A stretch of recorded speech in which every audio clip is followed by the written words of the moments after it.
Hello everyone! For today's video, mag-try ako na mag-voice over dito.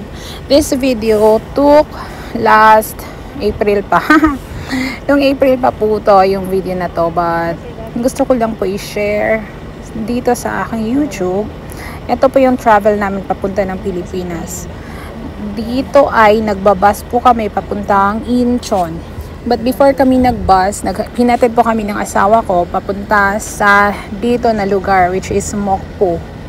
So dito, ito po ang bus papunta ng Incheon. Ang laki-laki niya.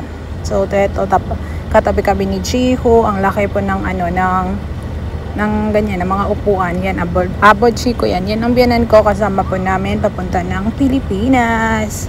So guys, yan ang travel namin doon last time. So, diba? Ang galing na neto ni Jiho.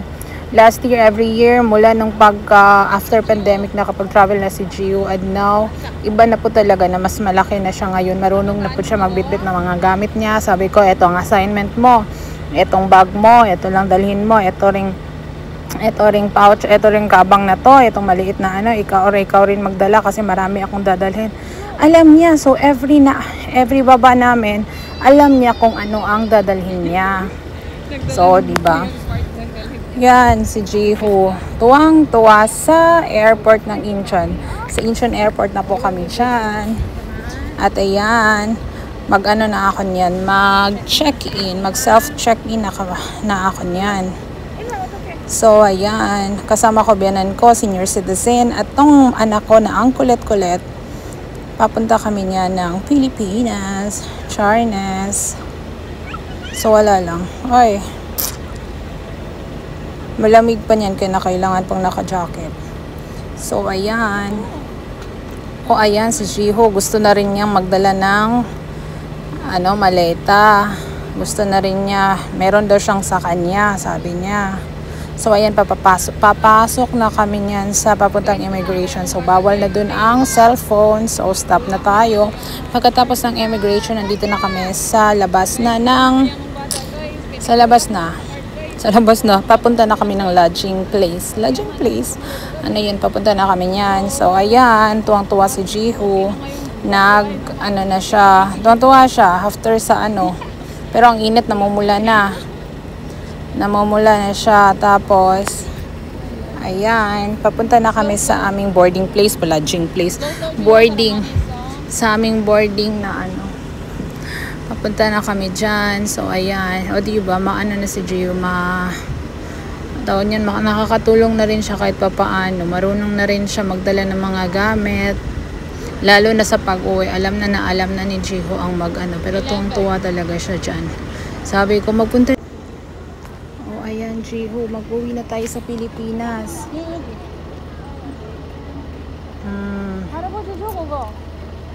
So, sabi ko, magsakay tayo ng magsakay tayo ngayon ng airplane. Huwag kang malikot doon. Before pa naman kasi nag-travel, nagsabi ako sa kanya lagi na next day, napagod na nagdadala ng bag. Marami kasi yung dala. Marami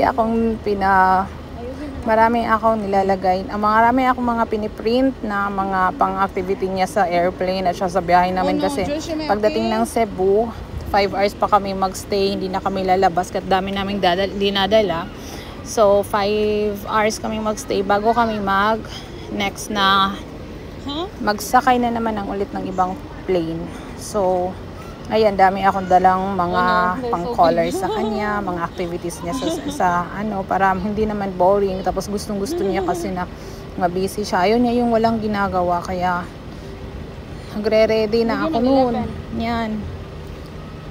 So, ayan. Yan ang mga videos namin doon. So, nakapunta na kami sa lodging place namin. Ito na, nakakita siya ng palaruan. Ayan. Laro ang Jiho. Tuwang-tuwa. Tuwang-tuwa yung nanay naman, taga-sunod, pero para lang videohan, kaya nagsusunod. So, ayan. Tuwang-tuwa na ang Jiho. Pero init na init siya, namumula na yung mata niya sa naiinitan na. Diba?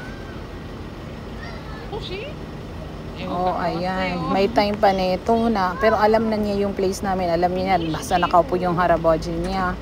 Tapos nagpunta na siya ng ano. Naghanap siya. Oh yan, nakakita siya ng tubig.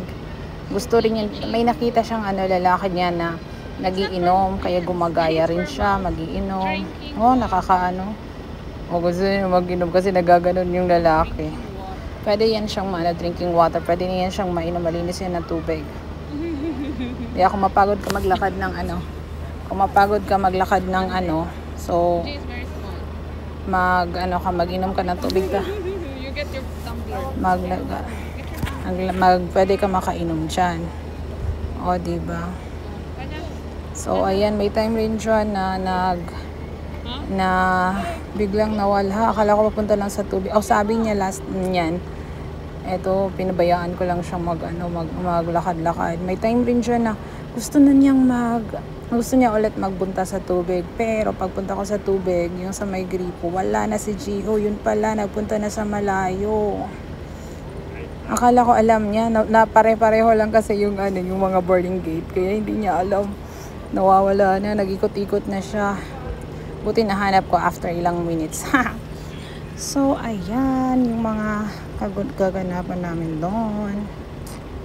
O, diba? Ang saya-saya ni Chia Calenia Plaza eh. O, diba? So, ayan guys, yung mga namin. Yan po ang Incheon International Airport. So, eto, andito na kami sa... O, ayun niya magpapakamera. Andito na kami niyan sa airplane at tapos binigyan siya ng stickers. Trabaho niya. Binigyan siya ng sticker book at saka at mga stickers para igawin niya while sa biyahe. Tapos ang bait na ni Gio dyan. Hindi na siya magulo. Hindi gaya noon nag-iiyak. Ngayon malaki na kasi siya kaya ang galing na niya. So ayan. Yan lang po ang video namin at wala nang kasi madaling it's night. It's 10 PM, 9:30 ba yun. Madaling araw kami dumating sa Cebu niyan. So, no more video na after that. So, ayan lang po ang konting share ng aming journey sa aming pagbiyahe. So, guys, thank you for watching. Bye-bye!